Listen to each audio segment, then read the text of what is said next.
But yeah, I'm ready to switch. Your cousin? Already? Really?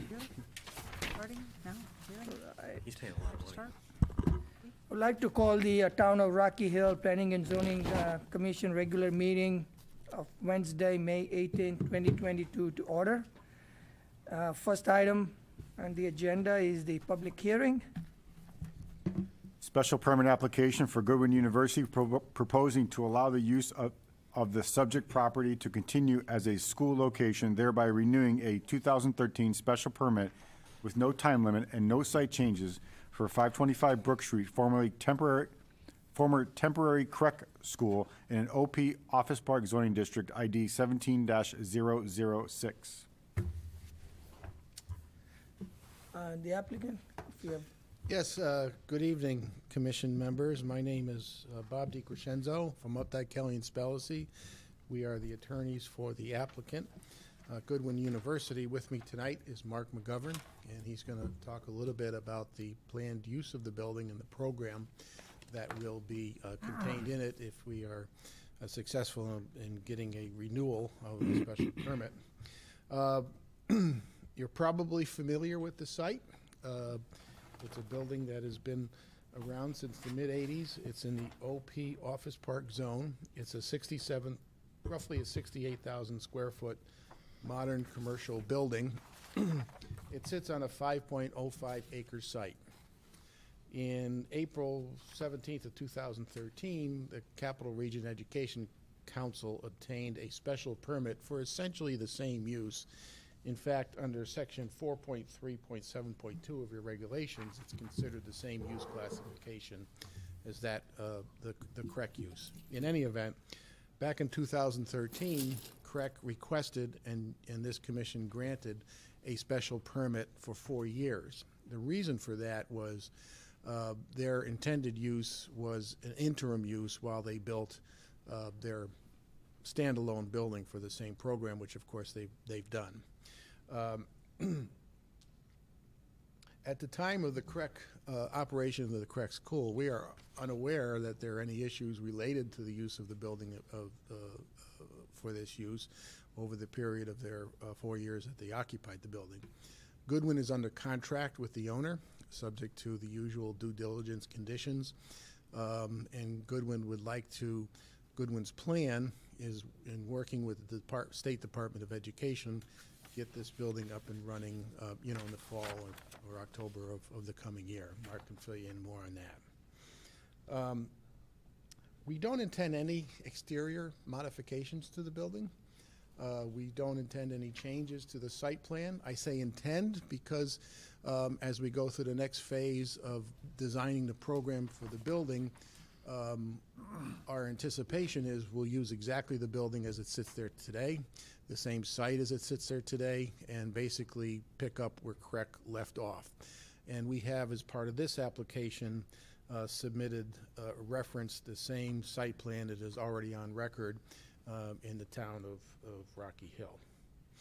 That's map number 3966, which we incorporate into our application by reference as it's filed in the town clerk's office. We have provided an Exhibit A to our application, which gives a brief synopsis of the planned use. But at this time, I'm going to ask Mark to come up and give you more detail as to what this program is all about. Mark?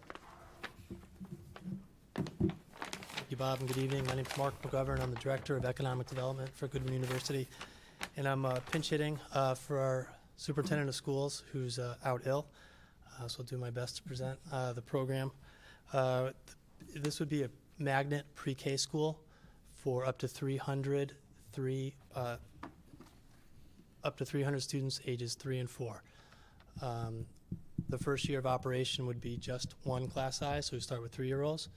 Year 2, add another class of 3-year-olds for 2 classes of about 150 students each. It's a magnet school that would draw from several dozen communities, similar to our other magnet schools in East Hartford, in which we operate 3 on our campus.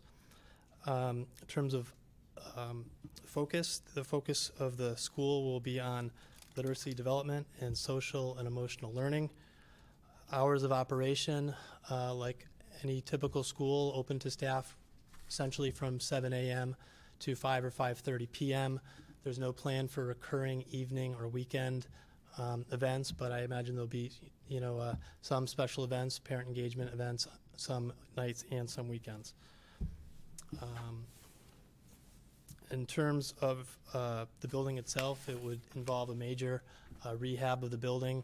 As Bob mentioned, it's more than 30 years old now and needs major improvements to all the systems, windows, roof, and so forth. So we're in that process now. We are working closely with the state of Connecticut on funding through the Department of Administrative Services.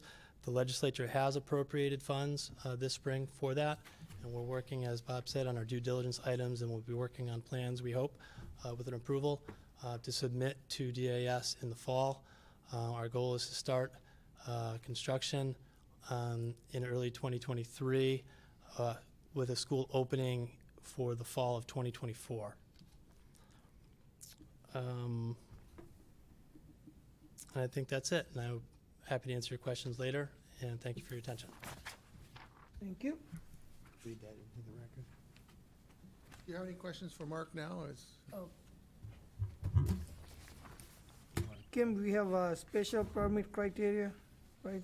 Yes, as the regulations required, I have submitted a document which goes through each of these 6 or so special permit criteria. Yep. And if you allow me, I'll run through those as part of the presentation here tonight. The first criteria is suitable location for the use.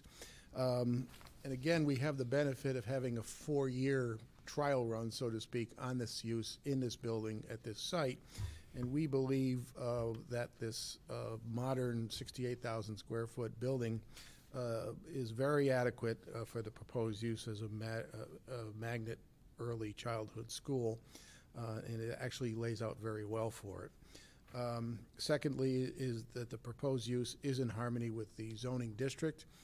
We believe that the use, again, as Mark said, it's 5 days a week. It's not 7 days a week. It's no, there will be no nights. There'll be no extraordinary hours to upset any of the neighbors. There's ample land here for any kind of parking and interior traffic circulation, so there won't be any impact on adjoining properties. Second criteria is appropriate improvements, meaning does the building itself and the parking areas match up well with the proposed use. First sub-element of that is the design elements, and again, it's an attractive building, and we think will be very suitable for this program, just as it has been in the past. Secondly, the existing site improvements are in harmony with the surrounding development because it's been in place since the mid-1980s and fits into the zoning district very well. Third, the proposed use or activity. Again, no adverse impacts on the neighboring businesses or communities. Not a lot of traffic generated by this use. Not a lot of cars coming in and out all times of day and night. 5 days a week, no weekends, no nights, so we think it fits very well. We're not converting the existing building because the building essentially is already, the previous use was already the same use we're proposing. The third criteria is suitable transportation conditions. The design and location and this use will not lead to any adverse increase in traffic congestion or traffic safety. Again, large site, good parking, good internal circulation, ample room and land available to make it work without any impact on the traffic circulation in the general area. Secondly, the parking areas, again, are large and more than needed, really, for this use, and there's plenty of room here for adequate parking. And third, the existing surrounding streets are more than adequate to support the use. The fourth criteria is suitable transportation conditions. The utility services comply in every regard to the regulatory requirements for a use like this. Water, sewer, electrical, telephone, it's all there in place, and no upgrades will be necessary for this proposed use. Secondly, access by fire apparatus. It's my understanding that all town departments have reviewed this application.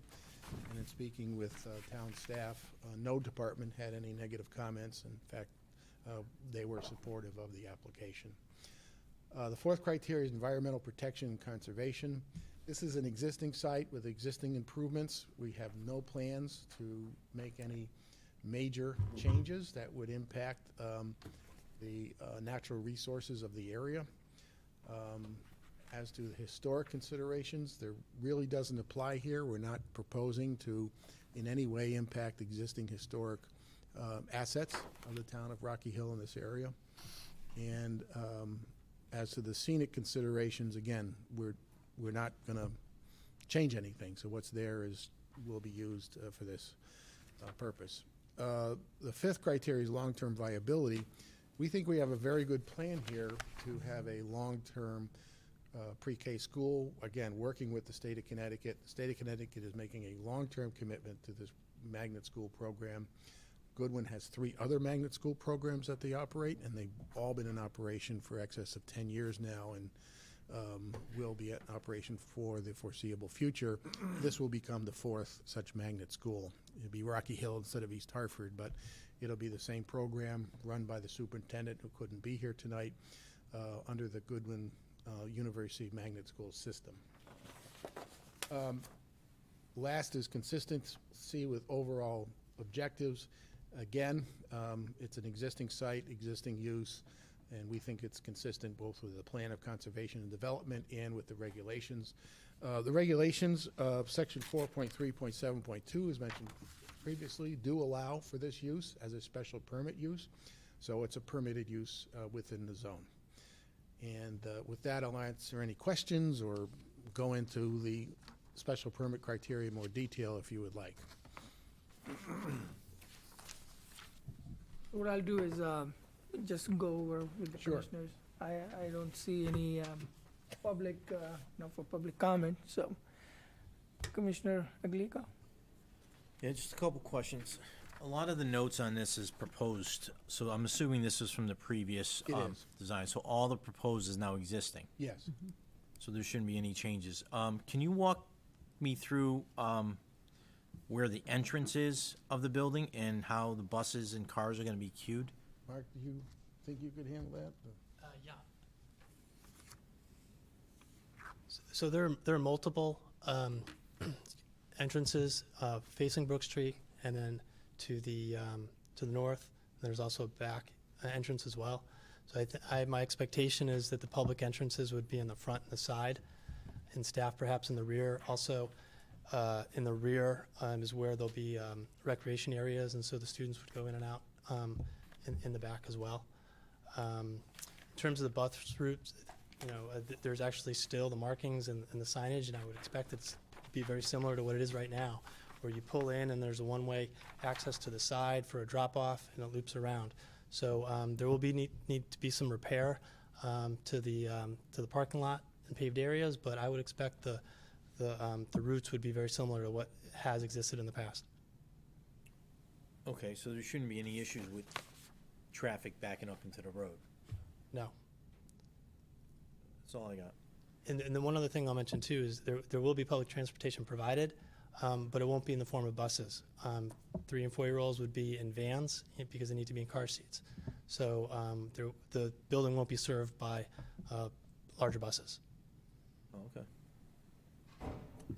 Commissioner Zarelli? Just a question for staff or anybody who can answer it. Were there any special conditions on this application before that we had to consider or we added to this approval for the last applicant that we need to consider this time? Well, the Besides condition, the duration, the condition was the duration of time. because I was the only one we had to consider? Okay, Yeah. I have nothing further. Commissioner Morales? I'm okay. Commissioner Gracia? So what was the previous age of the children in that school? I didn't think they were pre-Ks. Correct. It was a K-5 school. Okay, because pre-K, a little bit younger, 3 and 4-year-olds. So I'm assuming you consulted with OEC so that you have all the regulations in terms of fencing and stuff that needs to be up for playgrounds and safety and all that. Yeah, what will happen, Goodwin runs a pre-K program right now in East Hartford, early childhood magnet school in East Hartford. You may have seen it off of Route 2 as you're driving towards Hartford. And it all has to go through OEC.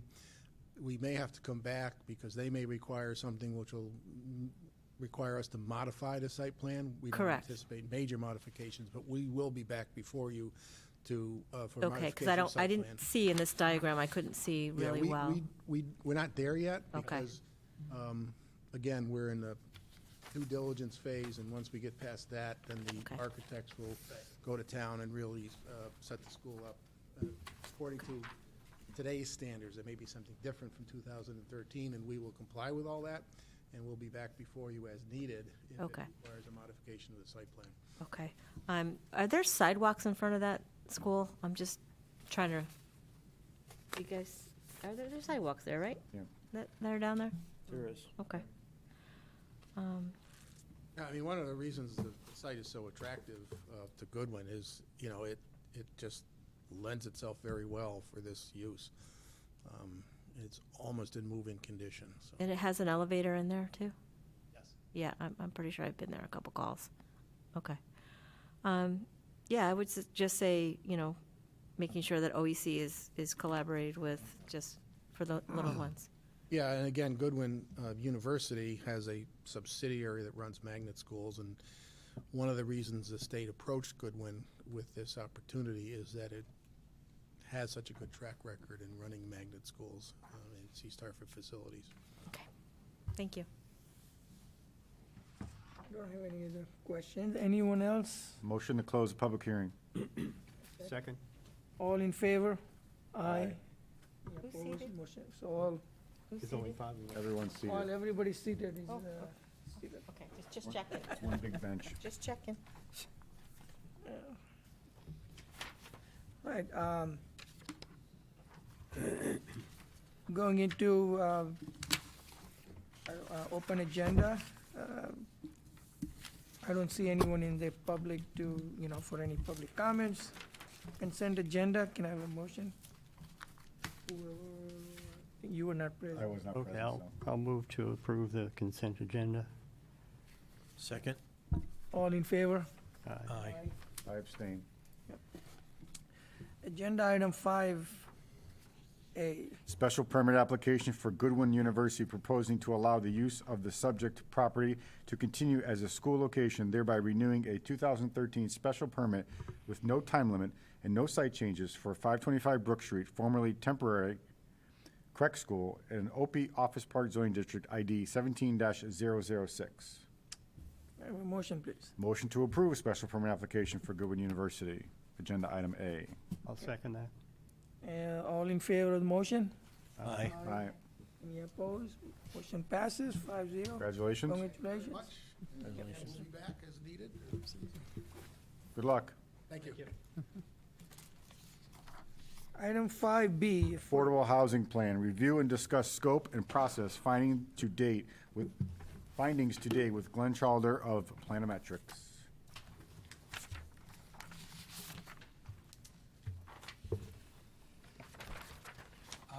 Good evening, members of the commission. Glenn Chalder from Planometrics.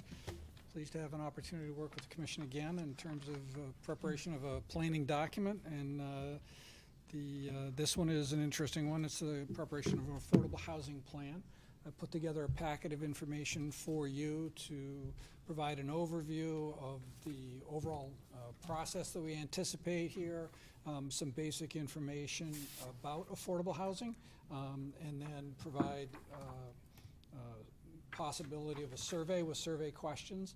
And so my goal tonight would be to inform and educate you about what's going on with this particular issue and situations, and where we go from here. So what you see on your screens is in fact the report, which you should have in front of you or nearby, with the types of things that we're looking to talk about. On the bottom of this page is a possible goal which we can continue to review and discuss and refine over time. And that goal is possibly continue to provide for a variety of housing options and choices in Rocky Hill for people and households of all ages, income, and characteristics. As you're well aware, Rocky Hill has a very diverse housing stock, thousands of units of multifamily housing, ownership, condominium, and thousands of units of rental apartments. I took a day to drive around to visit all of them so that I understood the diversity of housing that we have in town. And so I think that's actually a tremendous asset for the community. The challenge we have is that housing affordability has become a bigger and bigger issue, even despite that housing diversity. So on page 2 of the material before you is the conceptual scope of work. We've broken it down into some phases, and our goal is to try to move the commission through, the town through, to possible adoption of a plan in the fall. We're characterizing this as October. This statutory mandate, or construct, if you will, was adopted back in 2017. It flew under the radar screen at the time, but it was in recognition of housing issues at that time, and the state required that every municipality in Connecticut prepare an affordable housing plan.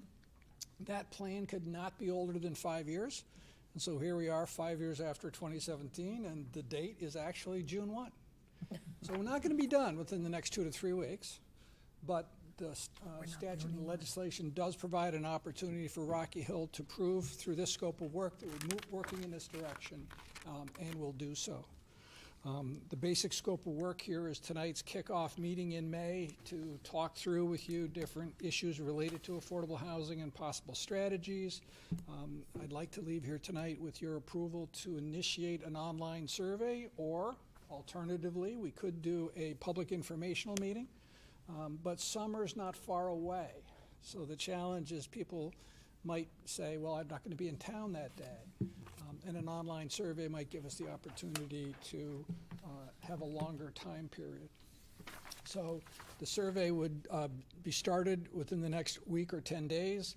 It would carry on through June, and then we would get together next again in July to review the results of the survey and see what we learned from the community input, and again, talk about possible strategies that Rocky Hill might consider with regard to housing affordability issues. From that meeting, and based on that input, I'd put together a draft affordable housing plan in August. We would have a meeting again to get your comments, feedback on the draft plan, much like we did on the plan of conservation and development. We'd look for a public input meeting in September, perhaps, to get feedback from the community as to their thoughts or feelings on the plan. This would actually, much easier to do this through an in-person meeting than an online survey type situation. We could do a Zoom meeting depending on circumstances at that time.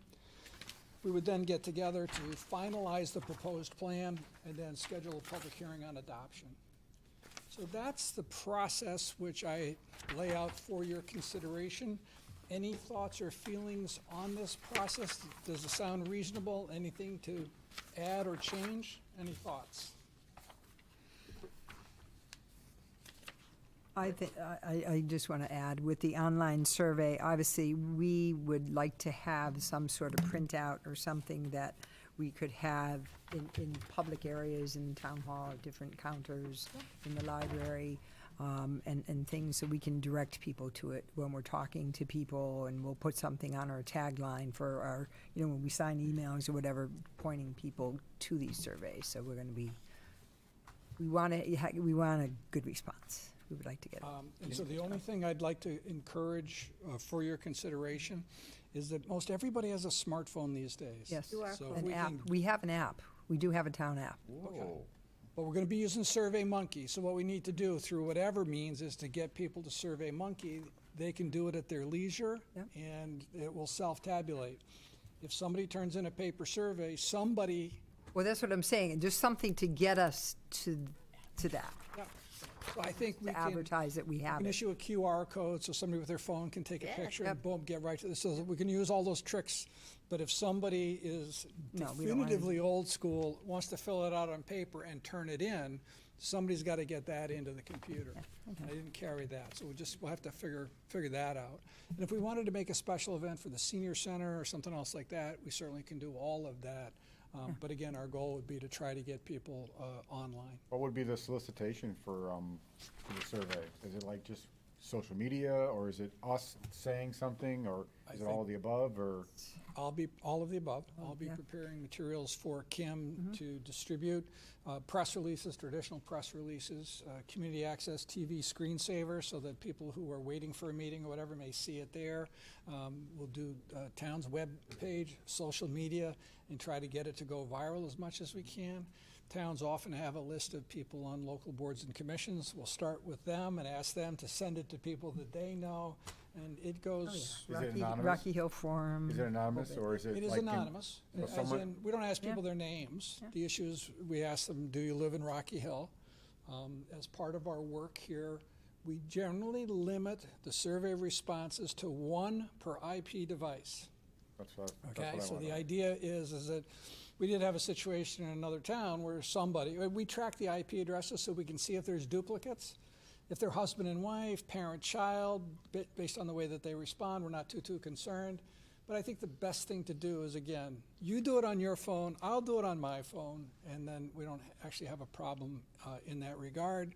And when the senior center wants to do their thing, we'll open it up for a couple of hours and then go back to 1 per IP address. So with the surveys I've done in other communities, we've gone anywhere from 300 to over 1,000 participants.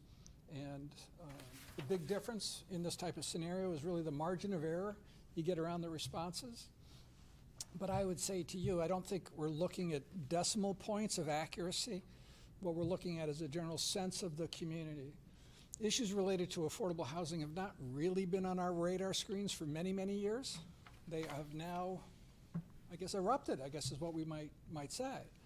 And so towns really need to start to think about this issue and become more proactive in it. And this is new to many people.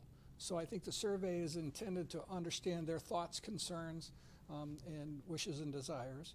And so if we approach it that way, the margin of error around the survey responses, we're not going to be making decisions or anything else based on a 51%, 49%, but 60-40 or 70-30 is something that's going to be indicative of, the tendencies that people have. So I'm very pleased with the online surveys, and I think it's a good way for us to go, given the time of year that we're in, and we're not fighting to try to make the June 1 deadline.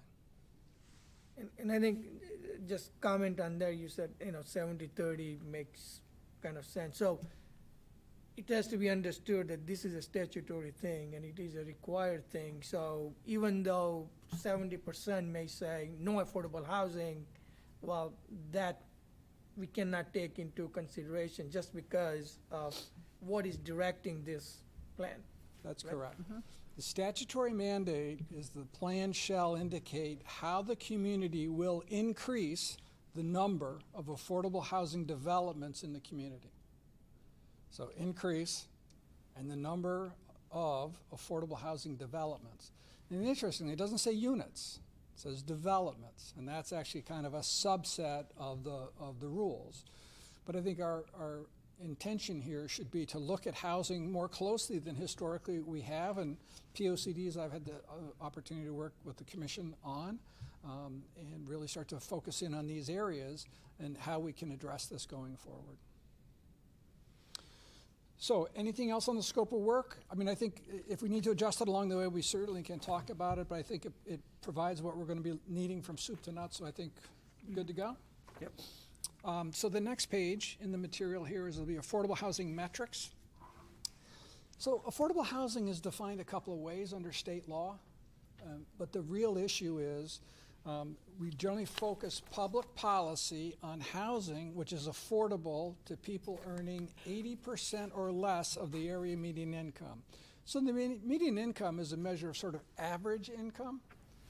80% of that is considered low to moderate income, and the word affordable means they don't spend more than 30% of that income on housing. So the numbers on this page may look mind-numbing a little bit, but if somebody, I'm looking at the table at the top, if a 4-person household earned less than $90,000 a year, they would be eligible to occupy affordable housing. If they earn $91,000 a year, then the issue is you make too much money. This unit is not for you. The units, generally speaking, to be counted by the state have to be deed restricted. So a unit could be, quote, affordable, as in people could generally afford it, as the math shows us, but if it's not deed restricted, it's not going to count according to the state's Affordable Housing Appeals List. And the Affordable Housing Appeals List relates to what you may have heard over the years is Section 830G of the General Statutes. That is the Affordable Housing Appeals Procedure. And for a community which does not have 10% of its housing stock meeting state criteria, the community is vulnerable to an affordable housing application where I could stand before you as an applicant and propose a development that doesn't comply with your local zoning regulations. And you might say, well, we can't approve this. It doesn't comply with our local zoning regulations. In the case law, this law has been around since 1989, so it's 30-something years. They don't have to. Since they're providing affordable housing, they are considered to have what's called the presumption of validity. In most situations, the commission has that. So when you deny an application, the courts generally presume you're doing the right thing. On an affordable housing application, it flips 180. The courts generally say the applicant's doing the right thing. Now, it's not just any situation. The affordable housing development, at least 30% of the units in that development have to be restricted to affordable prices for at least 40 years. Once you meet those two thresholds, they don't have to comply with local zoning. Most communities around the state are not enamored with that kind of scenario because they'd like to guide growth in ways that fit into the character of the community. And Rocky Hill already has thousands of apartments and multifamily units. That's the good news. The bad news is there's only about, I think, 400 units in town which are restricted. So we're nowhere near the 10%. And that is part of our challenge is increasing the number of affordable housing developments for a whole bunch of reasons. 830G is one, but housing unaffordability is another one. So this page here could be a go-to page for you in the sense that the top table is eligible households, who is eligible and who is not. The income varies based on household size. There's an anomaly in the data this year that I just want you to be aware of. In the last year, the median income in Connecticut increased by $10,000. It's a crazy number. Never has that ever happened before. There's some sense that it's based on the methodology which is used by HUD to report this information. There's some sense that it could have been a reaction to government assistance plans during the pandemic. But the end result is that income got juiced. It's income on steroids. So that raises the prices or eligible prices for rents, apartments, and sale prices for housing units, et cetera. In addition, that number could fall back next year, which means the numbers will drop. So these numbers are going to change every year, and it's important to stay up to date on that. When the state captures or reports percentage of affordable housing units, they're still using the 2010 census information because the 2020 census information has been held up at the federal level for another year. It's supposed to have been out by now, and they said, well, we're not going to be able to do this until May of next year. So it may be 2023 or actually 2024 before those numbers come out. The next table, the second one here, talks about gross rent. This is the maximum gross rent by unit size. Gross meaning it includes all utilities, et cetera. There is this additional element that comes in here, what's called fair market rent. And so even though somebody earning $90,000 a year could afford to spend more than $1,931, the methodology the state uses constrains certain developments to those numbers, and that's why those table cells are colored. And then the last two tables on this page have to do with maximum sales price by unit size, and these are based on 5% and 6% interest rates. Now, just less than 6 months ago, I was calculating mortgage prices at 3.5%. I can't tell you where interest rates are going to go. The Fed is continuing to talk about raising rates, So I thought we're at 5.27 right now, I think, as being the weekly average. But if you look at the trajectory, it's going up from here. Now, when interest rates go up, that means that a dollar that you might have to spend on a mortgage doesn't buy as much. So these prices start to come down. And that has interesting effects in the marketplace. But this is a reference page. I don't want us to get hyper-focused on the numbers, but if somebody has a question for you as part of our work, you can say to them, it's quite possible that a family of 4 earning $90,000 a year is going to struggle to purchase housing.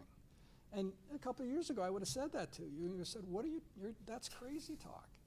But that's an example of the situation we find ourselves in today. I think the next page is a very important one here. This graph shows the relationship between average income and average house price over time since the 60s through to today. So in the late 1960s, if you wanted to buy a house, the sale price of that house was about 2.5 to 3 times your income. So regardless of what interest rates were, housing was considered to be generally affordable. But the baby boomers came along and bought houses, and more land was consumed, and all this other stuff happened. And the housing prices continued to bob along. The line here, which is I've titled here Threshold of Affordability, the red dashed line, is what the ratio would be if somebody spends about 30% of their income on housing, which is what we consider to be affordable. So when the orange line goes above that, it's relatively unaffordable. When it goes below that, which it hasn't since the late 70s, it's considered to be relatively affordable. The big spike you see is the subprime mortgage crisis in the mid-2000s, which caused a crash, a significant crash. But it never actually fell back to the previous levels, and since that time it has continued to grow. And this data from the Federal Reserve doesn't even pick up 2020 and the COVID bump. And that's why the arrow off of the side margin is continuing to go to the roof. So what this means is if people say, well, you know, I've been able to afford housing. If other people just did what I did, or if they worked harder, they'd be able to afford housing. And the issue is no, this is the ratio between income and housing price. Because we have a shortage of supply, economics tells us that the price goes up. And in fact, the ratio is higher than anything we've ever seen in the history of our country. It's not just Rocky Hill, but it's in many places. So I find this graph to be very important for people because now they start to understand. People have preconceived notions about affordable housing, what it is, and the words often alarm people. And the issue is no, we're talking about people who are struggling for basic shelter and other things that they may need, and it's spun out of control. So this is part of the challenge that I think we're going to hope to make some progress on. So the next page is 3 ways to think about affordable housing. I've categorized them here as type 1, type 2, and type 3. So if you're spending less than 30% of your income on housing, it's considered to be affordable to you. But if somebody who makes $1 million a year decides to spend $300,000 on housing, you might scratch your head and say, what the heck are they doing? But it's affordable to them. The problem is if somebody's making less than average incomes, that is a problem, that they may not be able to pay for housing and afford food or medical care or transportation or other things that other people may take for granted. So type 1 housing is a statistic, but it's not particularly useful for us, right? So type 2 says, okay, well, let's focus on people who are earning lower moderate incomes, 80% of area median income. And this includes dedicated affordable housing and what's sometimes called NOAH, or naturally occurring affordable housing. These are housing units in a community which sell or rent at affordable prices. Well, that was great 4 or 5 years ago, but I just showed you on that chart what's happened. Those housing prices have escalated considerably. And as a result, those units are no longer affordable. We find ourselves in a situation today that the best available data is what's called the American Community Survey. It's a sampling program run by the Census Bureau. Samples one out of roughly every 500 households every year, and then estimates what's going on in the community based on that, okay? But the most recent data is from 2020, and it includes 2016, 17, 18, 19, and 20. It's a 5-year data set. So we're dealing with information that's, what, 8 years old? So we don't have good information. So type 2 is interesting to know about, but it may not be as important for us. And so I think what the state is asking Rocky Hill and other municipalities to do is focus in on the type 3. These are housing units which are deed restricted in some way, shape, or form to be affordable to people of modest incomes. They're not spending more than 30% of their income on housing. Ideally in perpetuity, but a minimum for the next 40 years or some other type of scenario. Now, down the middle of this page, I have some good news and bad news here that I just wanted to report to you. So these is the definitions. When we think back to the type 1, this is housing costing 30% or less of income. 74% of the households in Rocky Hill were, according to the data we have available, spending less than 30% of their income on housing. So that's 6,000 households that are doing, that housing's affordable to them. The bad news is that there's about 2,200 households that were spending more than 30% of their income on housing. So that's a potential challenge to affordability. So now we say, okay, well, hang on a second here. Those could be people earning $1 million. So if we look at the good news and the bad news under the type 2 housing, Rocky Hill may have had, I say that because the data lag we've got here, right? 5,000 units were sold or rented at affordable prices in 2020. 1,700 rental units and almost 3,500 ownership units. So again, that's good news, right? We had naturally occurring affordable housing. The not so good news is that the prices of these units probably escalated another 20 to 30% in the last couple of years. So if they were affordable then, they may not be now. So if you're a homeowner today, you're thinking, boy, I'm the smartest person in the world, right? My house, I'm making money hand over fist. Yeah. And the issue is that's good news for you and not such good news for other people.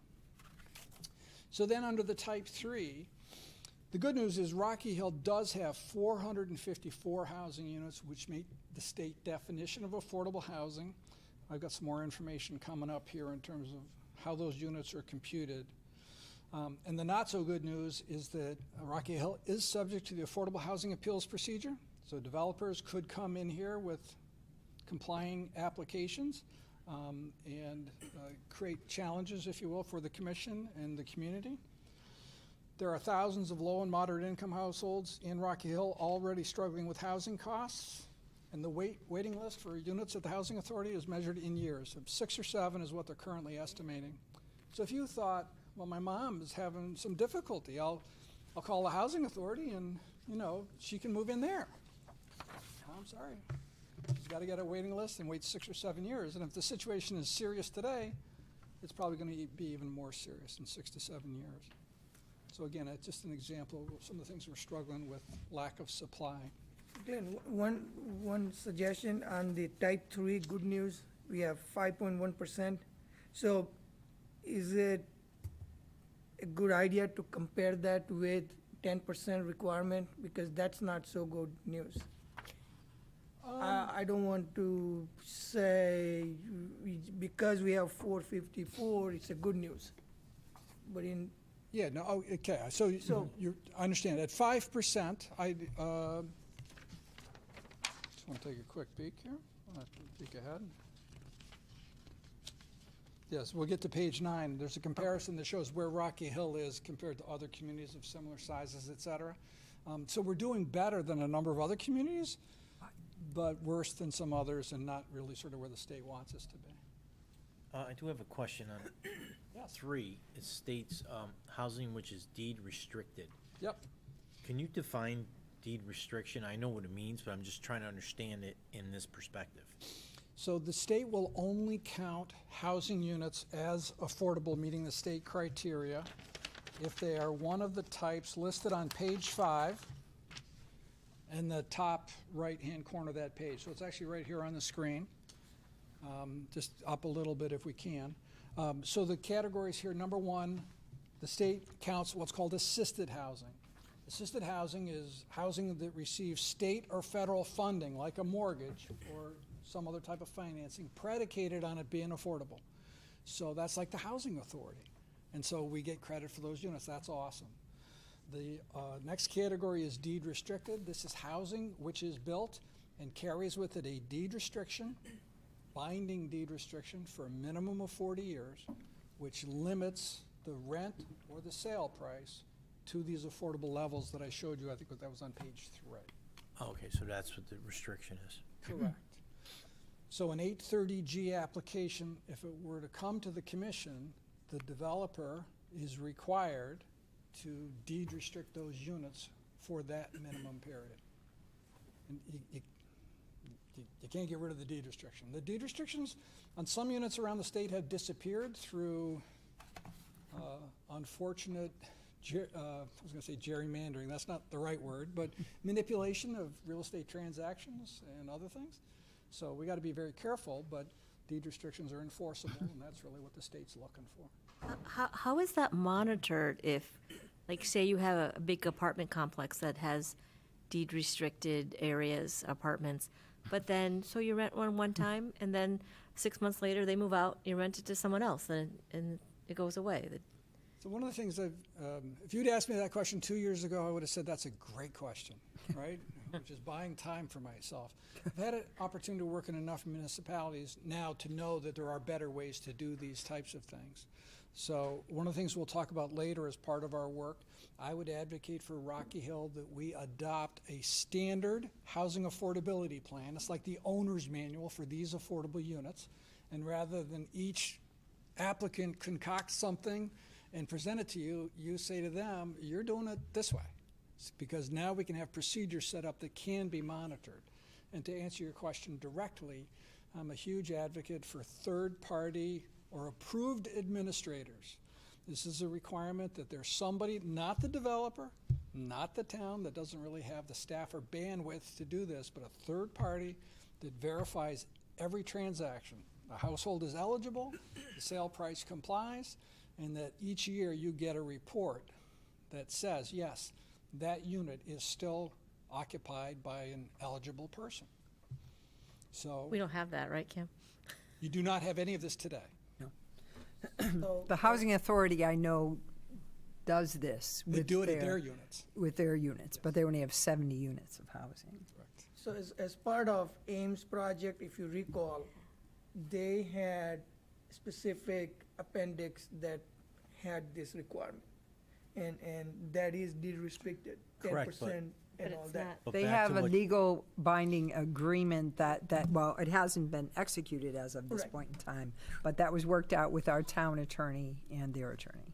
But it Correct, could, but- it could hop around, like, right, it could be different, it doesn't have to be, Correct, like, I live in an affordable unit now, I move out, and they're building another unit over there, or that unit's vacant, well, then that unit may become affordable. So you cannot designate Unit A, Unit C, Unit F as affordable. They It's also, in the entire complex, it's 10% or whatever we have is affordable, as far as. You could, well, because I think part of the issue that the state is concerned about is sort of equity and fairness.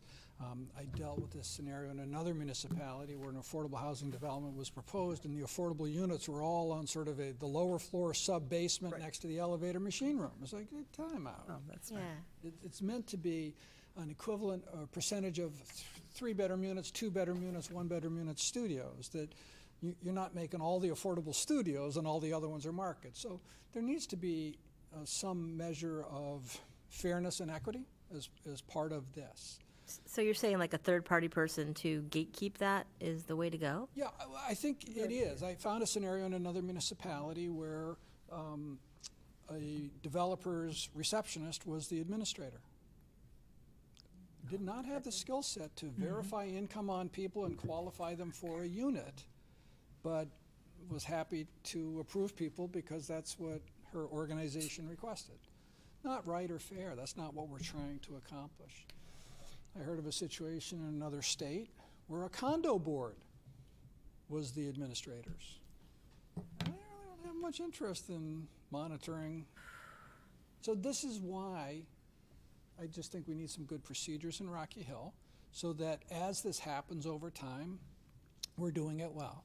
So for example, the town of Ridgefield, on their planning and zoning website, has a model or standard housing affordability plan right there and a list of approved third-party administrators. Interesting. So you, Ridgefield, you said? Ridgefield, yeah. Richfield. So that's the type of scenario I think for us, just in terms of practicality moving forward, to make sure that the affordable units, it's gonna be hard to create affordable units, right? So let's do everything we can to kind of keep them and make them effective.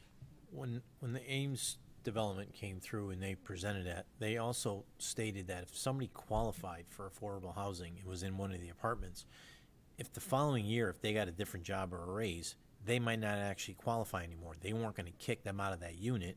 They were just going to not status it Yep. affordable anymore. Yep. So if we go back to where you're assigning units as affordable, then you can have an issue there. I think you could. So, but I think what they have proposed there is there's enough units in that development that situation, scenario is going to work fine, provided they meet the percentages that they are required to. All right. What happens if that person is no longer eligible? And that person no longer. There's not a and that person's no vacancy longer- and to that one- create another But affordable when there is unit. vacancy, right? So these become sort of the practical aspects. For the developer to say, because they're interested in tenant relations, they don't want to kick a tenant out, and I'm not sure that we would either. But we also want to make sure that we're meeting our targets in terms of the percent of units. Some municipalities specify the unit, and if you no longer qualify, then you have to move. And that can be a little harsh if that's your household. But there could be scenarios that we could have different types of situations. So I think what they've proposed is definitely workable. I know the principals involved, it's not their first rodeo in terms of this type of development. So I think as long as we have a third approved administrator reporting to the commission, we'll get it taken care of. And I think as part of procedure, there could be a procedure saying, okay, one now is not qualified, but as soon as the next vacancy happens, that has to be affordable in order to meet that 10% whatever. And you can monitor that. For example, if one unit did not qualify because the income raised, and then they rented one unit, but they didn't qualify as affordable, on a yearly basis, when we get the report, we can say, hey, you were supposed to, as soon as you rented that vacant unit, you're supposed to swap it for. Yeah, that's all part of the plan that we're gonna be Right. spending the next 6 months. Yeah, so I think those are, no, not here probably, but. So I it's think in part the of- case of Ames, I think that they are experienced development company. They have the capability to administer the plan appropriately, and we should just have a third party or approved administrator reviewing each year, auditing really, yeah, okay, all the number of unit months or whatever was exactly what was intended, we're good to go, not a problem. Because I think if, it gets a little trickier too on the sale of a unit, because I could qualify today and I buy the unit and then I hit the lottery next year, I get a big raise. You can't kick somebody out of the house that they bought. But the important thing on the deed restriction, the question that you were asking earlier, is that what they can sell that for is restricted. And this is why I'm a little bit concerned about the $10,000 jump in income, because next year when it falls back and somebody goes to sell their affordable unit then, somebody who qualifies may end up taking a hit on their equity when they go to sell. And it's unfortunate, but it's the system that the state set up. So that's why I think trained administrators are very helpful here. I think on page 6 is just some basic information that ties back to the type 1 housing. And the end result here is this is where we have the 2,200 existing households in town that are considered cost burdened, and how many of them are owner and renter households. And down at the bottom of the page is again some interesting information. What it's saying here is underneath that renter household table, the United Way does this study every year of what they call ALICE households. ALICE stands for Asset Limited, Income Constrained, and Employed. So these are people who are working, income constrained. They're not making a lot of money. Maybe it's minimum wage jobs or hourly and not paying a lot. They don't have assets in the bank, so they could be living paycheck to paycheck, okay? In Rocky Hill, based on their methodology, 22% of the households qualify. 1 out of 4 households in Rocky Hill could be struggling with housing costs today because they're they're working, but they're income constrained and asset limited. And so it's just important when people say, well, we don't need affordable housing in Rocky Hill. The answer is yes, you do. And there's 22% of the households in town today, people who are living here now, who may be struggling.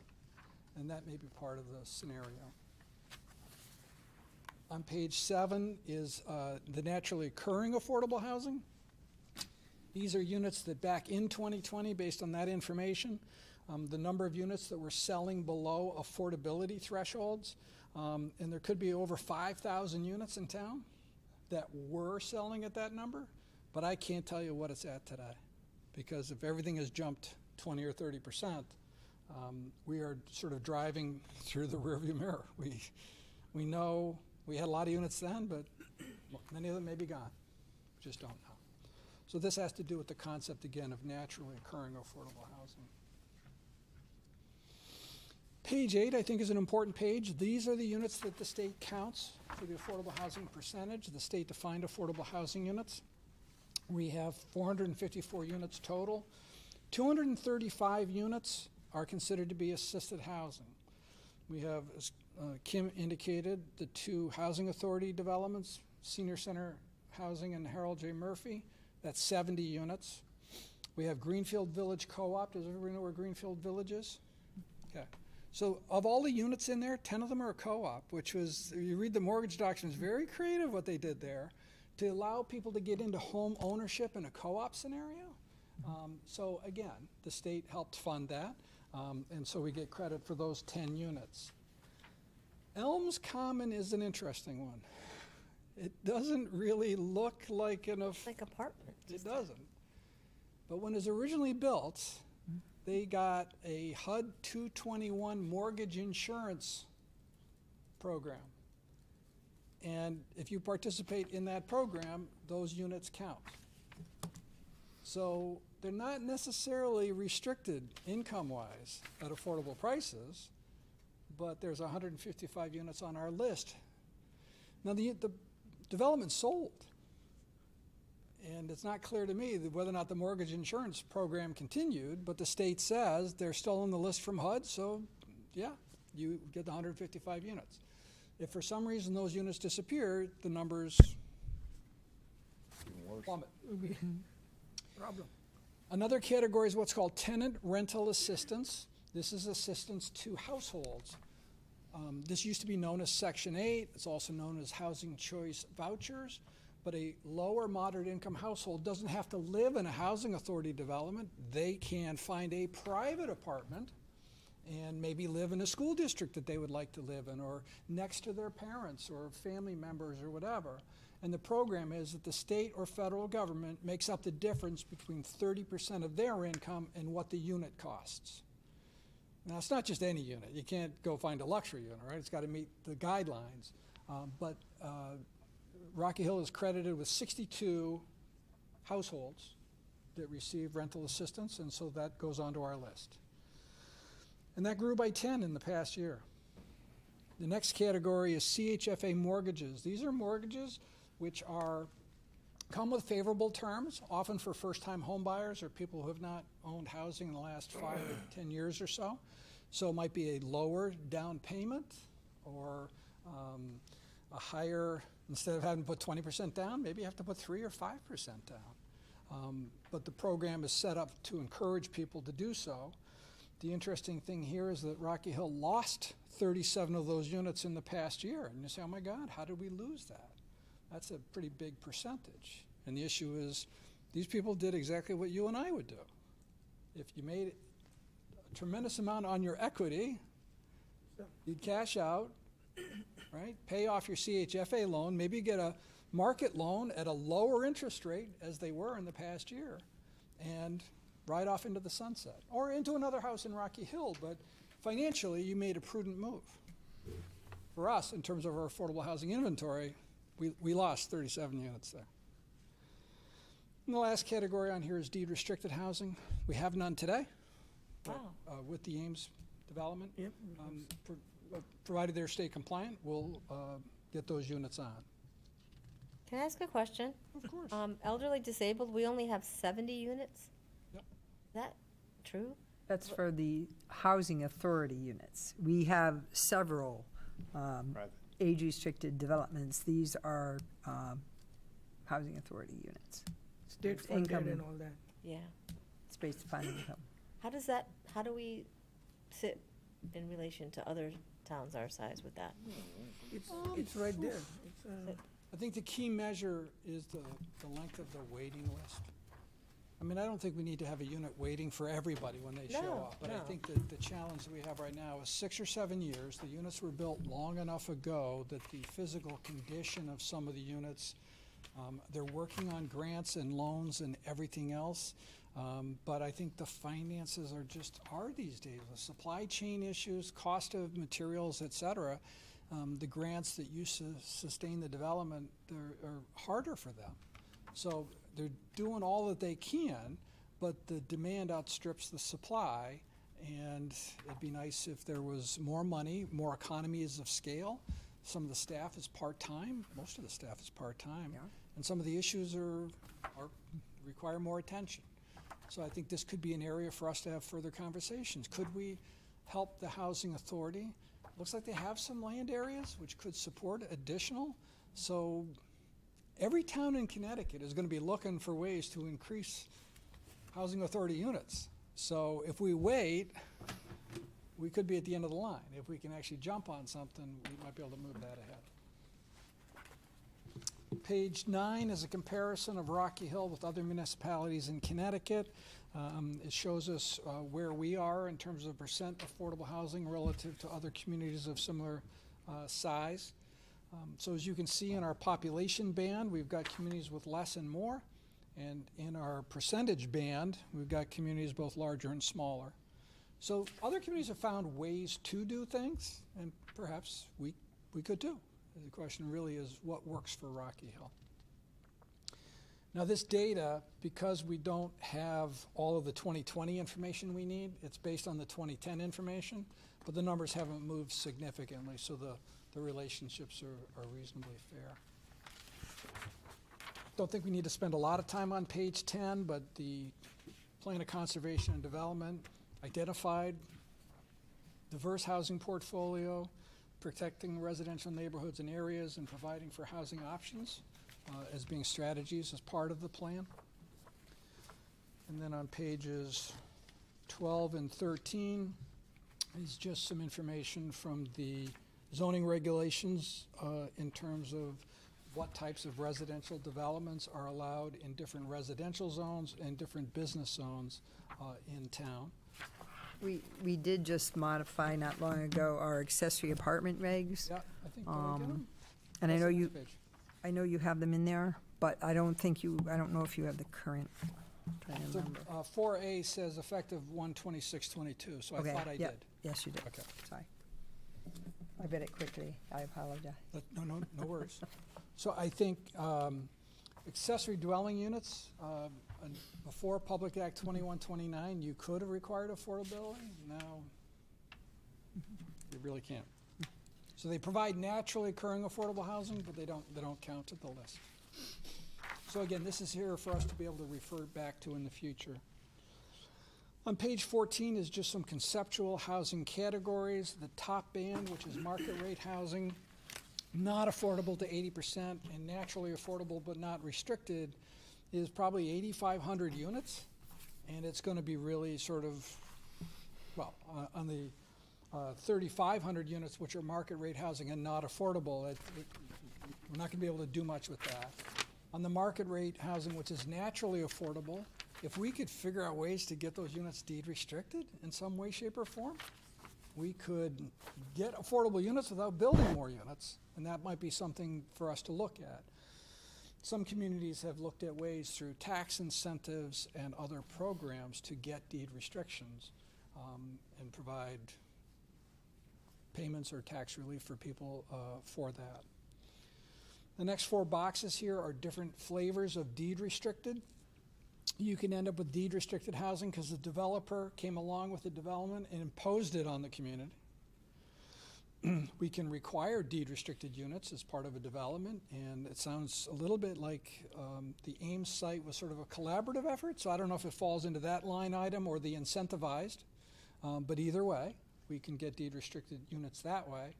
And then also if it goes into the purchased or other, that might be a case where some of the market rate housing ends up in that category. I think our regulations required 10%. Now your regulations require, or just in the town center? In town In center. town center, yes. Yes, yes, we did as part of the town center, Correct. correct. So it wasn't incentive, but it was part of. Yep. Yep. Good. And then down at the bottom is just the number of units, which again are the Chfa mortgage, rental assistance, and assisted housing.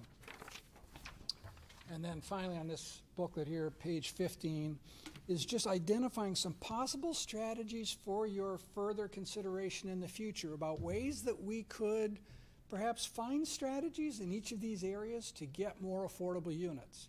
And so these are conversations we're not going to have tonight, because first of all, I just wanted to kind of set the table for a further conversation.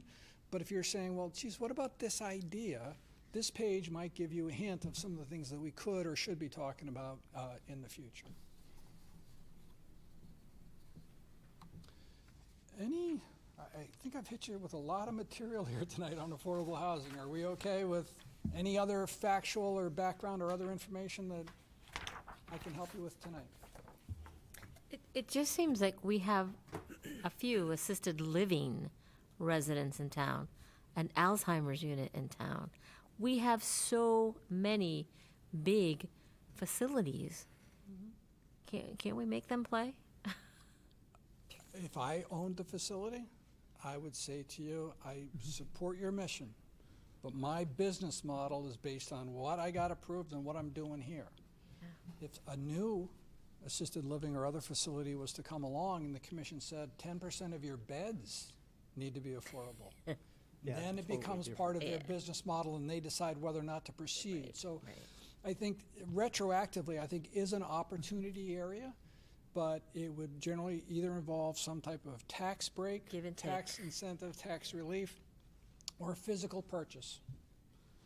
So we have the most authority in zoning when somebody's looking to us from a permit, and we might say our general rule is 10% affordable. I think any applicant would probably say, I can't afford that. And the issue is, well, there's thousands We've of already people. heard that. Yeah, I'm sure. You'll hear more of it in the future, too. But the question, in a sense, is we have a diversity of housing needs, and how can we address that? Some communities have set up a fee in lieu of affordable housing, which is if a developer chooses not to do the affordable units, then, yeah, give us money that we can build housing authority units or do other things with. Kind of sounds like that sidewalk thing.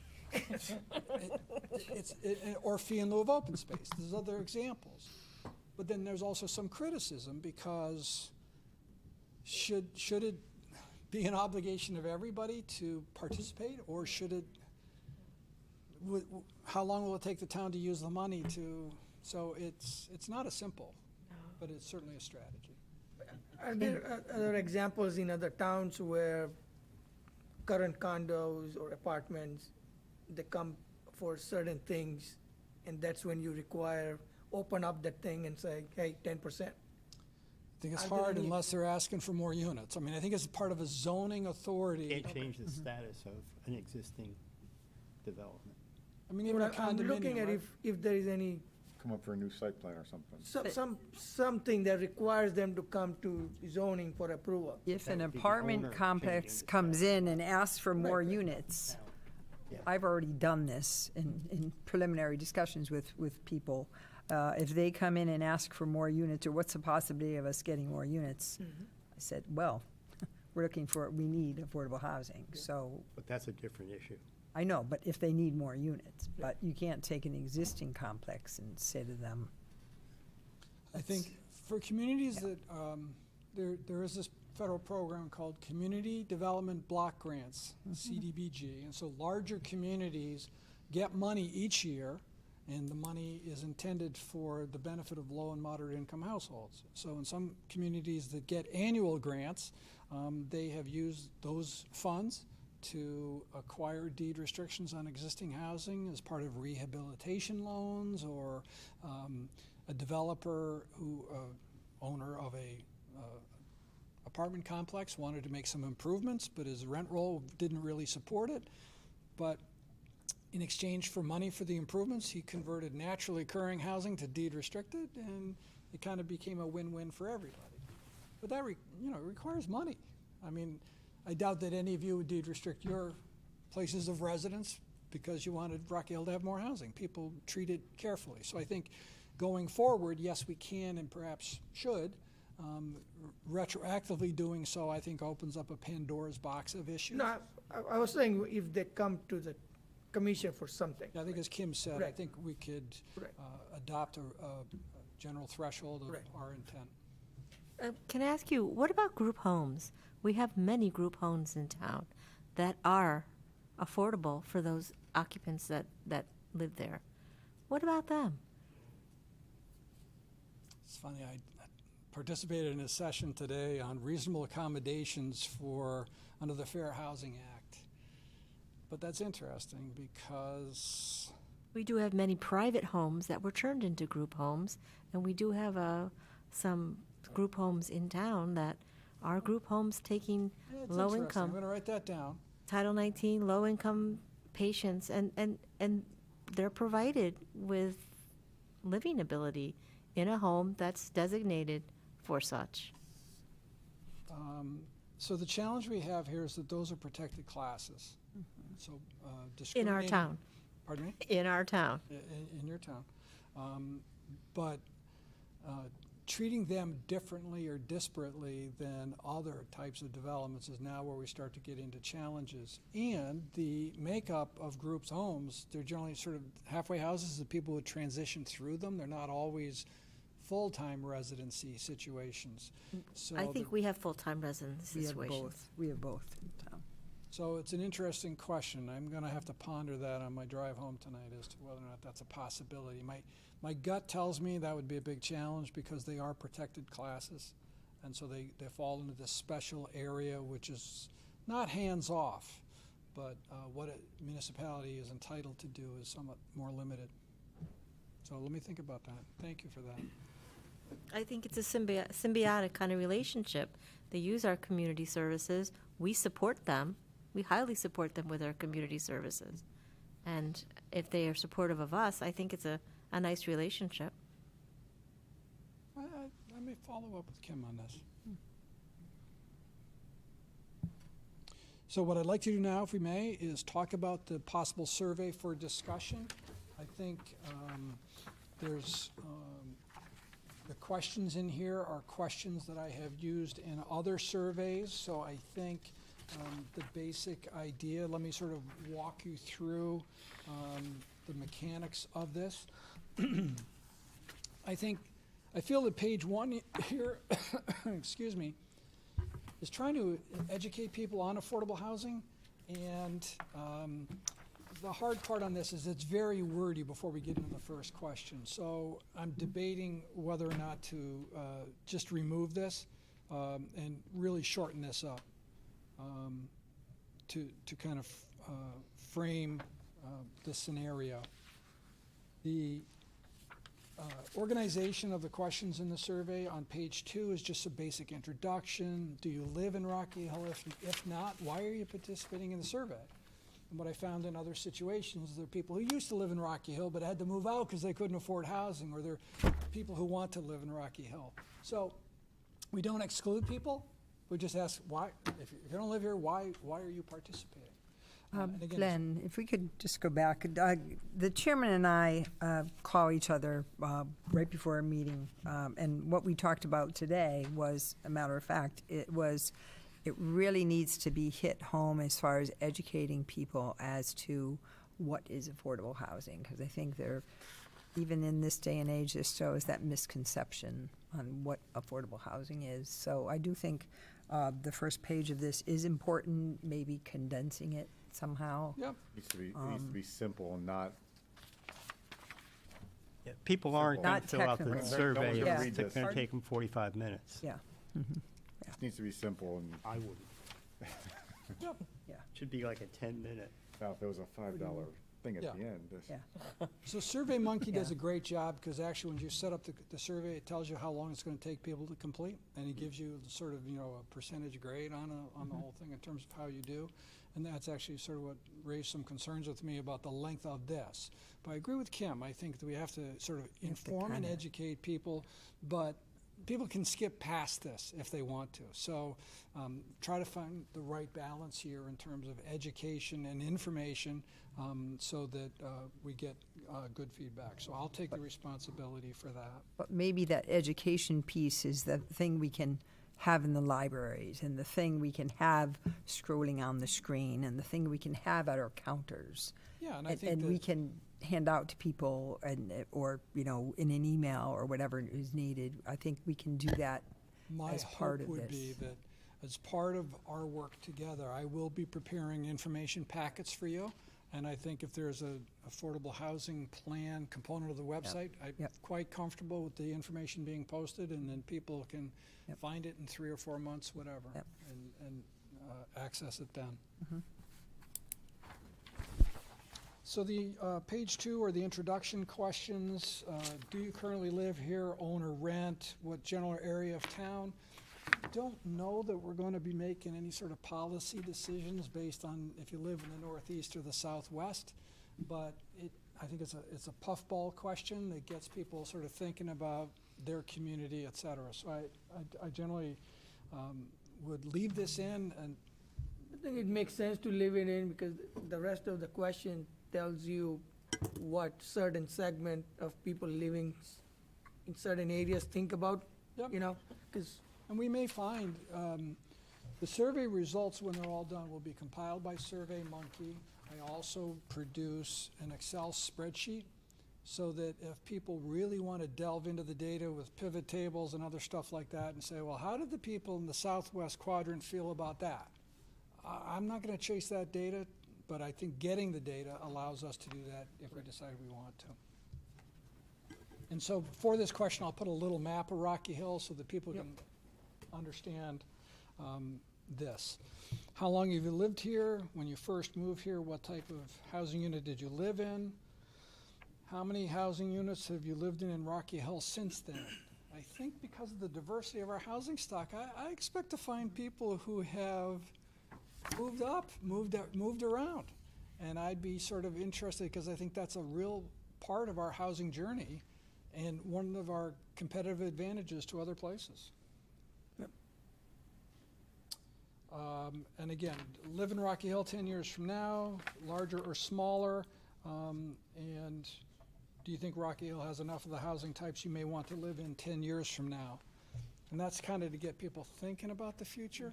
People have inertia. So they're in a house today and they think this is their forever house, and history shows us that's really not the case. But, think about future and future housing options. Any thoughts or feedback on these questions on page 2? How about something like, how long do you plan to stay in Rocky Hill? Or how long do you plan to live in So Rocky 7, Hill? I think Is that 7? Mm-hmm. I think you will be living in Rocky Hill 10 years from now. What do we want to know? 1, 2, 3? It might be interesting to get that data of how many years. I don't think people You the don't think- majority of people in Rocky they're Hill not have that strategic, no. a time that, okay, I've lived here, I'd say 3 years, so in 4 years I've got to be out of here. Well, I'm just think thinking of like the big turnovers we see from certain populations that come only for 2 years and Yeah. leave. And that's been documented. I'm just curious, because is that useful data? Will that tell us something about big turnover times? I'll tell you, when I moved up to Connecticut, it was gonna be for 4 or 5 years until I could find a job back in New York again. That was 32 years ago. Well, we're glad you're I here. think it also depends on, like, if you're asking age and stuff like that, so that helps. But we are not asking all those. It doesn't matter, right? And I think Still the there. ability, the data that you're hinting at a little bit involves crosstabs, right? And that's where it starts to get a little bit trickier. Yeah. So for those of you who are familiar with Excel, there's a simple spreadsheet, but Excel also has what's called a table. And so all of the columns will be set up as tables, and so you can select all women ages 45 to 64 who are not going to live here in 10 years. And boom, you can see what those answers are. So you'll have the ability to use the table that way, but for me to go through, I'm trying to think how many crosstabs there are with Yeah, 20 questions, and, it's 400 crosstabs, so it's not happening. Page 3 is a question related to the housing stock here, and for different types of housing, do you think Rocky Hill has too little, too much, or just about the right amount? And again, we've got such a diverse housing stock. I think I understand how this question is going to come back to us, but it may surprise us. So I think we should go ahead and ask it. I think question 11 is really to develop an understanding of people's compassion for other scenarios and situations. People tend to have compassion for the elderly and say, oh, sure, yeah, let's have more elderly housing.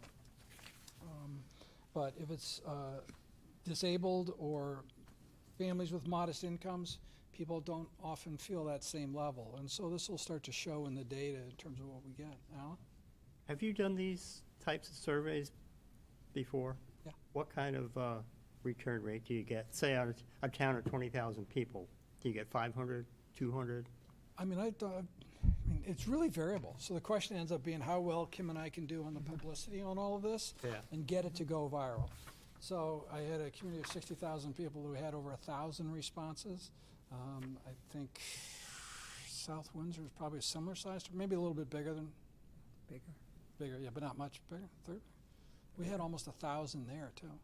Yeah, 'cause I could see if we don't keep it simple and don't get too personal about it, I could see people going halfway through this and say, I'm not going to bother anymore, and just, Yeah, so I'll be reporting back to you people who skip on a question, as in number whose responses and number who skipped.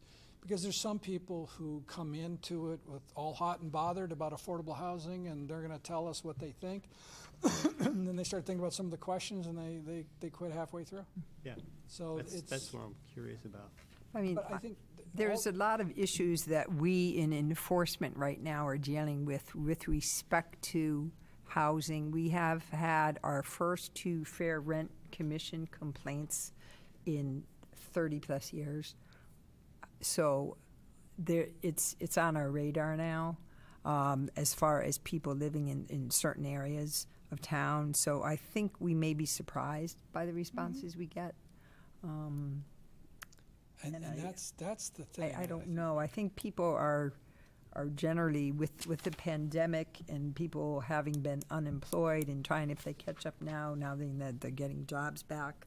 So I think it may surprise us. So some people are just unaware of what's going on in town because they don't necessarily follow the news feed, or they're not friends on Facebook or Twitter or whatever. So one of the things that we've done before, I think even in Rocky Hill we've done before, are signs around town, the little lawn signs that say housing survey underway. So even if I'm leaving Rocky Hill to go to work, or I'm working out of my house or home or whatever, but I'm going to get food, I'll see the sign, and then it's possible that will trigger. So No, my point is how many, you could tell everybody in town about this. If you don't keep it short and simple and without, like I'm looking at page 4, Yeah. about 1/4 of the way down is when I'd probably give up. With a lot of these really detailed questions and But I think the other with thing 5 different options to answer. Short and sweet is the way to get some responses. the other thing I'm thinking, like, if we have too short and very specific, True. then what's the point of doing the survey if you're not getting information, right? Just because people won't respond, right? I mean, we are trying to reach out. I think Alan's saying less wordy, very simple, very quick answers, Yeah. so you can finish a survey in 10 minutes. I mean, you How got, long does this take to But complete? I look at, Do we try? 7 to Oh, 8. Alan, I mean, I look at that, I'm like, 7 to whoa. 8 is what the This page. average is. for the Versus, you Survey know, Monkey report. that sentence could be half wet, half, yeah, and say the exact same thing. every question has 3 lines with Yeah. about 20 words, and, you So know, I think, people aren't gonna bother. I think what he's saying is that it's just too wordy. Just short it down to basically get to the point on every one of them. I think 20 questions is fair, Yeah. except that each question can't be a paragraph. Well, I think it You would lost be me on nice hello. if our commission took it to find out what they think. I Yeah, think well, that- as I just said. to we'll go See how home and long take- it do took. Well, you took gotta us. get the How survey long? monkey It would first. take 'cause us I know, Well, no, you know but what I hang on mean, a you know what I second. mean. Kim, Go home, Well, I time gotta yourself. do this, so I can't. Oh. So I've done this before, and I'm happy to do this again. So Survey Monkey allows me to set up what I would call a test survey. So I'll take this survey, I'll edit it down to try to simplify the questions and the wording. I'll send it to Kim and, with a link that you'll get it either on your phone or your computer. Just click on the Survey Monkey link. Then do it. Do the survey yourself. It will not be the final survey, so you can Right. get goofy on your responses. I don't care, you don't live in Rocky Hill, you're not planning on Testing living the in form, town testing every, the form. whatever. Yeah. But try to break the survey. And then you can send emails, again, if you would, through Kim to me, because we need to keep sort of record keeping here, and say, I really didn't like question 7B, or Yeah. change it to this. And so, because we're not in a group, we're not gonna get consensus, there's not gonna take a vote. But I value your input, and we'll take a look at it and say, you know, that's a good point, we should do that. Because there's no strict time frame here. I've got Memorial Day coming up, could we get it? Possibly. I can get it to you fairly quickly. So if you guys are game for a test, and it's not homework, you don't have to do it, but if you do it, Won't take long. you'll help us. So We'll why give don't you we do that? $5. Yeah, first one in gets a gift certificate. But Just no. have you done this with other towns, and is this the boilerplate that you are using? Or Yeah, this that's is what I was something No. new? It's very similar to what I've done in other towns. I think Okay. Rocky Hill is different. Every town's a little bit different than the other towns. So I've thought about Rocky Hill, the incredible diversity you have in your housing stock already. I think that you perhaps, I'm going to be very intrigued to find out whether or not there's sort of a trajectory in Rocky Hill. People come here for an apartment, buy a condo, buy a house. Once you're in Rocky Hill and you realize all the advantages and amenities in the community, you might say, I'm not going anywhere else. So we'll try to figure some of that out, because that could be important for us to know. I think we have a lot of transient population, that's. Lot of what? Transient population. Yeah. In, I don't know if it's the case anymore, but I know we had a number of people, maybe 10 years ago, that were here on 2-year work permits. yep. And they knew they were gonna be gone in 2 Right. years And- to somewhere else, or maybe back home wherever they came from. And I think we can see the transientness from the school system. Yes. Because we will see, and even right now, that elementary school is big. And then middle school and then high school becomes like, smaller, so. So I'm glad you mentioned that, because I'm now looking back at question 4. We may add some more resolution in there. Right now, the question is, how long have you lived in Rocky Hill? And the category is less than 5, 5 to 20, and 20 or more. That doesn't give us a lot of resolution, does it? But now I also get back to Nancy, your comment earlier, and I'm thinking that we could actually kind of carry that same thought down to question 10, which is, how long do you think you might live in Rocky Hill? And we'll mimic the categories, and maybe even put the questions together. So if somebody says, well, I'm just living here because there's apartments, but my goal is to live in blank. Okay, well, at least we understand that transient aspect of the population. And Or- also in relation to COVID, has COVID influenced your stay in, to come to Rocky Yeah, Hill? 'Cause there are so many people that are here just because of COVID from New York. Yeah. There are many people. well, maybe that's why our rents are going up, right? No, I'm kidding. What about the availability of apartments? Like, Is Century Hills at 95% capacity? Concierge. Oh, concierge. Concierge? So if our rental is at max capacity, then we might not see a lot of, Well, that, we'll find out. but it could be that if there is a lot of available apartments, then we're gonna see a big movement of transit. Yeah.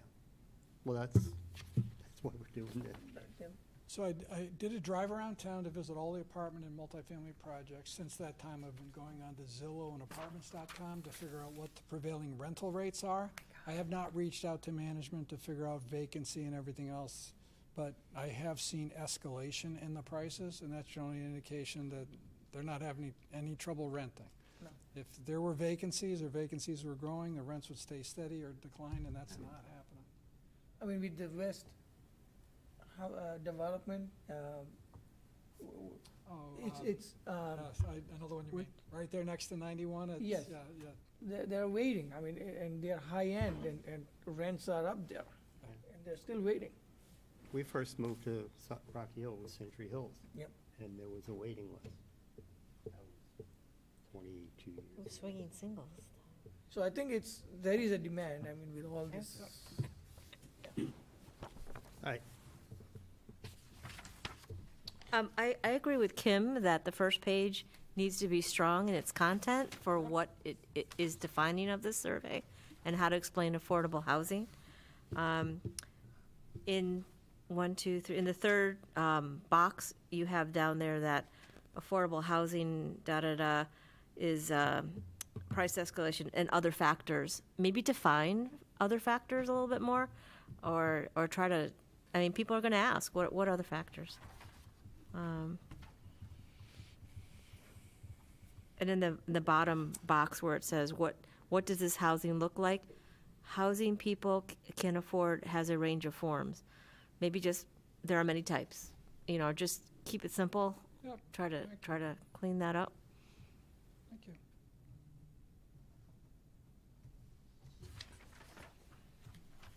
But they're gonna wanna know what it means. Simple means.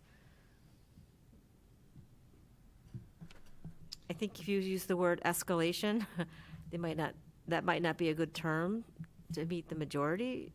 Price increases or price, Yep. I would keep it simple. Yep.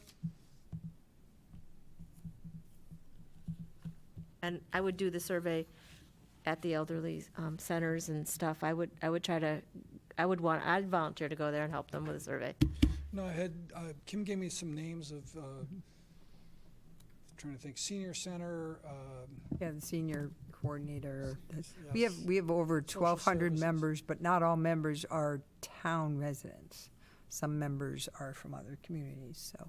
but I've been learning quite a bit about this. You could have this Yeah. during bingo night. Okay, Have it come back with all. okay. There are also a lot of forums on Facebook. I think probably we can stick those Well, because there the are. mayor also does a spot, I know, Right. because I know she and I talked about doing something on Yep. that, we so the can mayor does use some. all those and spot try too. to maximize it. Yep. So I think at this point in time, let's anticipate that in the next week and a half, I will have sent to you a test survey. I will seek your responses back and input. Our goal will be around the 1st of June. We're now hitting the streets in terms of publicity and everything else. I think a general period, I would not say anything less than 4 weeks. This is a busy time of year, schools, and other things going on that people can say they couldn't possibly participate. I think 6 weeks starts to get a little bit long, and that would interfere with our goal of getting back together again in July. So I think basic idea, 2 weeks, we'll say, to get ready, 4 weeks to deploy, like just be a week to compile, and get a report to you 1 week in advance of our meeting in July. I don't think I have any other questions or for you, or any other questions for me. And I could do this all night. In that last box where you Motion to adjourn. you said this survey will ask you to help decide what kinds of housing is best suited for Rock Hill. I think you don't want to ask them to decide. You probably want to say, The survey will help us like look at what kinds of housing. So I'm I sorry, where actually are you think looking that, now? leave that out. Very and that last would be page? better. Just delete that one. to Because start with. they're gonna say, if you don't do what they say, they're gonna wanna know. Yeah. what- That's asking too much. Yeah, the survey will ask you to help decide, no, the survey looks at what kinds of housing is best suited for Rocky Hill. Or this survey will look at what kinds of housing is best suited for Rocky Hill. So, we can fix, I mean, it just, semantics, I guess, but it's just the little stuff that people will read, and then they'll take it further. Because I'm sure they're gonna say, well, I don't wanna pay that much. Why am I paying this much now? As I convert this over to SurveyMonkey, I'll be going through it myself, The and only page is- taking a survey. First page is I don't- different. That's it. Thank you. Thank you. Good job. Anything else tonight? I think we covered. Thank you. Good work. For your help, and I guess I'll see you in July. Yep. Moving on to item 6A, bylaws. There were, if I may, there were two items. They're in, the text has been changed in blue, dark blue color. One on page 3 and one on page 5. This is based upon our discussions.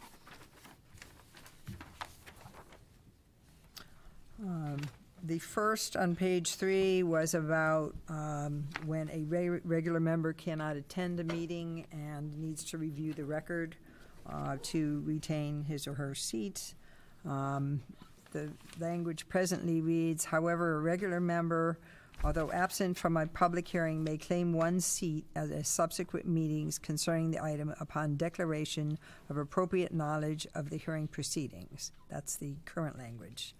What we're proposing, however, a regular member, although absent from a public hearing, may claim one seat at subsequent meetings concerning the item upon declaration of having had reviewed the record either electronically, in person, or via the Town of Rocky Hill YouTube channel. That just clarifies. That was based upon discussion. And I think H is a continuation, right? Declaration of having, Yeah, so there's no capital. so not Correct. capital H. Yes. Well, I have to change all that anyways and take out the crossouts, Yep. the strikeouts, and, yeah. On page 5, Can I bring up one thing that we didn't discuss since we're going through this? okay, certainly, Section 9, alternate members. okay? I don't want to get into party, but if, let's say, a Republican member, permanent member is absent, I believe we should say the first choice would be an alternate from that person's caucus, let's call it that. So if you're not here, you're always here. If you're not here, then, That's what, I'm on. then forget his first name. Thanks for showing up today. Tolman's first. I'm okay with that. Yeah, I mean, think that way, it would make it a little bit more consistent. Should be to the first opportunity, or the first choice, or the first opportunity of choice, or something Yeah, like if that person, if there is somebody here. Now, you might not be here, and obviously, we'd have to take somebody else, if a Democrat. But I think that would be a good way of doing it. And I so think we have done probably It just clarifies, like that. Yeah, it clarifies the procedure, Yep. so there's no, the onus is not on the So there's chairman. no Yeah, question, There's yeah. no question. Sure. Okay, so that's that's a. I should have subsequent- mentioned this last time, but I wasn't thinking about it. So you're talking about, okay. Articles according to 9. I don't know how to Subcommittee. word it, because you don't want to get into the political party aspect of it. You know what I mean? Is that Article 9 you said? Yeah. I'm sorry? You said Article 9? Yes, section 9, yep. Yeah, Section 9. But then you are. Is caucus defined in here? No, it's not. Again, I want to keep it as. Yeah. But is there any Oh, Section politics 9. defined in here? Just say party, each, It's a party. party. When it's the party. party. I mean, I know in the past, it was just, it was taken, okay, this meeting, one person's absent, so someone from this side of the table will serve. Next meeting, this person's absent, someone from this side of the table will serve. It just went back and forth. That's the way it was done in the past. Yeah. but if you And- want. and But I I've think- seen in the then it- past also that some, I don't want to get into it. No, but sometimes it's. I think it's- wherever possible, how's that? Because sometimes what happens is, the person that we are going to put was not present for the public hearing. Yeah. You Well, know, that's another whole situation. Right, Yeah. so those. But I'm saying wherever possible. Yeah, we can put that, I mean, that's not a big deal, we can just When, clarify. yeah, when possible, or shall, or throw a fancy word in there, yeah. I'm trying to see if there's anything that indicates sides, but Mhm. there isn't. No, There isn't. that's Because in this is the not to be a political. town council procedure. Alternate member. It's in there. We can put north and south. Whatever. Left and right. But you All get one. the idea. Left. You can play Yeah, with the words. yeah. We're all one. Okay, now we'll go to, We'll work on that. Section 8. No. The page Article 5, Article 7, Section 1. This was regard to the chairman calling special meetings. All we did was add at the last sentence on page 5, in addition, comma, the chairman or chairperson may call special meetings outside of the filed meeting schedule whenever she deems it appropriate. Should we consider changing the 24-hour period to 72 hours or 48 hours, or? yeah, if you told me it was a meeting tomorrow night, I'd tell you to. Yeah, I mean, that's not fair, yeah, I mean. Well, that's like an emergency meeting. I would never see a planning and zoning commission having an emergency meeting. Unless it was something like the town attorney forgot they have to go to court, in 2 days, and we have to that's- have a meeting for some sort of stipulation or something. Yep. So, but that's Robert's rules. Mhm. So we don't have to worry about the 24-hour rule? That's typically emergency meetings. For special meetings, Okay. we need at least 48 Yeah, that's hours. with you. I don't remember any of them ever happening anyway. That's why we set up our schedule with the special meetings or workshops every month, to Sure. avoid that situation. But there could be meetings outside of that schedule as well. That's filed schedule, Mhm. so there can be. So. So I mean, this is just an option, it gives an option, and that's it, there's nothing,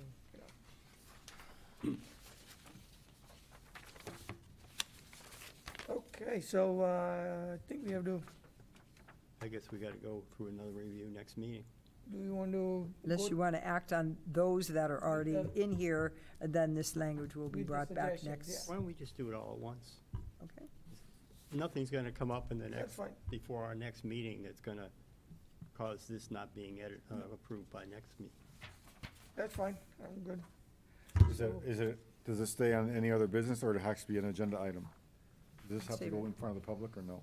Oh, it's right No. here. No, this is just us. It's fine. All right, 6B, zoning enforcement. Well, it's the time of year where the tall grass complaints are coming in. And that's so far what we've been dealing with is a lot of tall grass complaints. So, Did we ever look into the commercial vehicle ordinance? it's been mentioned, but we haven't done anything specific on that yet. Has there been more complaints?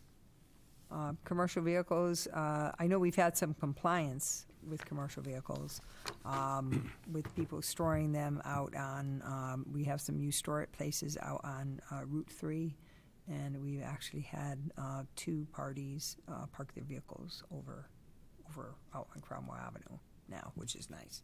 But we have sent some of the commercial vehicles parking on the streets over to the police department Yeah, that's not really the authority. to see if it's going to be a enforcement issue if they park on the street. Because we can't enforce commercial vehicles parking on a road, a public road. And which one is the, right in front of Cumberland, that hotel? Yeah. There are a lot of- residents containers. Well, they're out there. remodeling. They're remodeling. Yes. So they went through the process, is that? Yes, if you have an active building permit, you're allowed to. So they have, okay. All right, any other comments? Seeing none, D, we haven't met on, No, we have to come up. No, since we haven't. last meeting, so. When's our next one? Kim, has that app been working? The town app, it was Prakash from the town council was instrumental in getting that, and it does work. It does work. It does tie to our website also. We have gotten a few complaints through that app. Yep. You can also do that through the town website as well. I don't know if you have it, but I have it on my phone. Minutes. All right, legislation. Everyone's gonna put it on their phone now, I see. Legislation, okay, housing plan is one of them, right?